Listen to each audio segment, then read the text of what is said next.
Moro moro. Moro.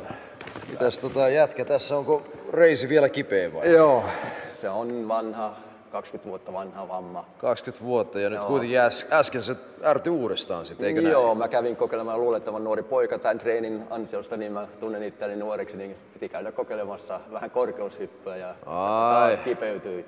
Että se haittaa treeniä. Että... Oliko se alun perin mennyt, siis se oli mennyt korkeushyppyssä aikoinaankin, eikö näin? 79. Voi hyvänen aika, eli déjà vu, eikö näin? Mutta olisi pitänyt ymmärtää, 50-vuotias mies, niin ei kannata suoraan kylmyyttää. Ei ole enää sama kuin... Ei. Niin.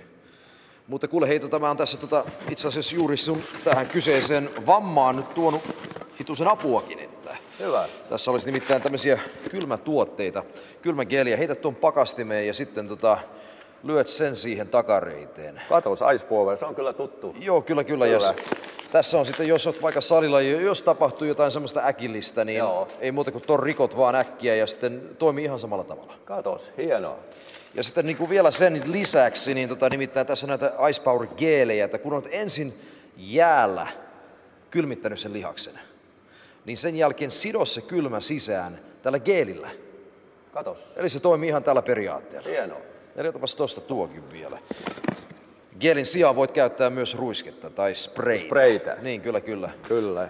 Että tämän kanssa pitää olla vähän varovainen, että se kuitenkin tuntuu aika voimakkaasti. Kyllä. Ja mutta kuule sitten vielä tämmönen juttu, että ennen treeniä, nyt kun sulla on tuo vamma, sun pitää lämmitellä kunnolla. Joo, sen on oppinut. Silloin se tuntuu paremmalta. Eli ännen lämmittelyitä, heitäpäs tämmöstä.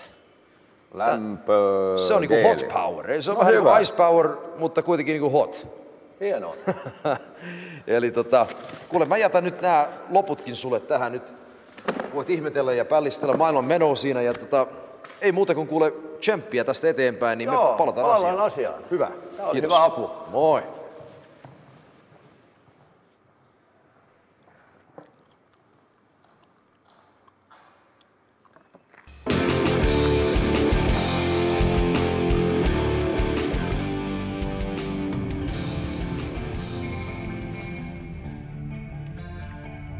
Alku meni hyvin, mutta sitten tuli tietenkin ongelmia jossain vaiheessa. Rupesi selkä reistaamaan ja rupesi tulemaan ristiselkäongelmia, mitkä mua on vaivannut jo vuosia. Ja siinä vähän sitten jo itsekin tuskastui, että mitäs tässä tehdään. No Jounilla on ollut tässä vähän selkäongelmia vai? Joo, jalkaprässissä alaselkä ärsyyntynyt sen verran kipeäksi, että ei pysty enää mitään tekemään. No kuule, ei mitään, kun tän oven takana on apua. Asia selvä. Mennäänpäs tsekkaan. Niin täältä kuule Jouni saa tavun sitten, niin jätän sut nyt tässä kahden kesken ja hoidatte asian kondikseen. Asia selvä. No niin, hyvä. Marko Mäkinen, moi.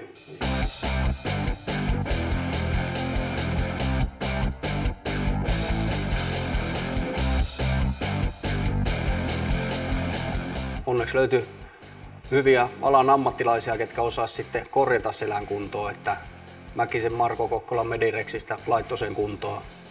Kylmä geeli, pakkaus. Erittäin hyvä.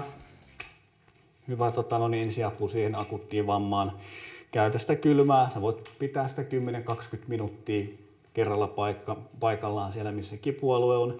Ja jos se on oikein hankala, niin sä voit uusia tätä kipu- tai kylmähoitoa ihan vaikka parin tunnin välein koko vuorokauden tai yhden päivän aikana. Sitten nämä kipukeelit. 3-6 tunnin välein voit laittaa tätä sinne paikallisesti kanssa sinne kipualueen päälle. Niin kylmähän tekee sen, että se vie sitä, jos siellä on sellainen tulehdusreaktio päällä, se laskee turvotusta siellä, vähentää verenkiertoa siellä kipualueella, trauma-alueella. Sitten myöskin se vaikuttaa semmoiseen pintatuntohermojen kautta, vähentää tavallaan kipua tuolla kipujärjestelmässä. Eli näitä voisit kokeilla sitten siellä. Siihen lisäksi Ice Powerin geelejä ja sun muita tuotteita, niin saatiin taas selkä siihen kuntoon, että pystyi projektia jatkamaan.